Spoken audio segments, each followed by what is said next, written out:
మాత్రం చాలా ఆశీర్వాదం అండి. చూడండి, మనుషులమైన మనం దేవుని మాట వినం. పక్షులు ఉంటాయి, ఆకాశ పక్షులు ఉంటాయి, చెట్లు ఉంటాయి, ఈ సృష్టి ఉంటది, సముద్రం ఉంటుంది, సూర్యుడు ఉంటున్నాడు. దేవుడు మాట్లాడంగా వెంటనే ఆకాశము కలిగింది, సపరేట్ అయిపోయింది, వెలుగు కలగమనగానే వెలుగు వచ్చేసింది. అంటే ఈ లోకంలో ఉన్న జీవరాశులు ప్రతిదీ, everything is listening the word of the God, but we are not listening. అన్ని వింటవి, కానీ మనం మాత్రం దేవుని మాట వినము. ఓకే, దేవుని మాట వింటే మనకెంతో ఆశీర్వాదము. అన్ని విన్నప్పుడు, ఒక సూర్యుడు విన్నప్పుడు, ఒక చంద్రుడు విన్నప్పుడు మనం ఎందుకు దేవుని మాట వినట్లేదు? దేవుని మాట మనం వినాలి.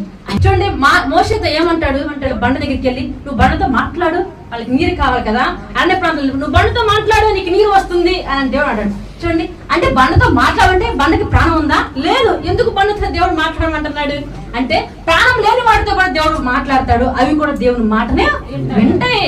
బండకి ప్రాణం లేకపోవచ్చు, కానీ అవి దేవుని మాటని గ్రహిస్తాయి. దేవుని మాటని చెట్టు దగ్గరికి యేసు ప్రభు ఆకలిగా ఉన్నప్పుడు వెళ్ళినప్పుడు అంజూపు చెట్టు వైపు చూస్తాడు, పళ్ళేవి ఉండవు, పండు ఉంటే కోసుకుని తిందామని చూస్తాడు. అంజూపు చెట్టు, నేను చాలా ఆకలితో వచ్చాను, నువ్వు ఒక్క పండు కూడా కాయలేదే, నువ్వైతే ఎండిపో అనగానే ఆ చెట్టు ఎండిపోయింది. అంటే యేసయ్య చెట్టుతో మాట్లాడాడు, మనిషితో మాట్లాడినట్టు చెట్టుతో మాట్లాడాను అని దేవుని మాట వినేవాళ్ళు మనము ఉండాలి.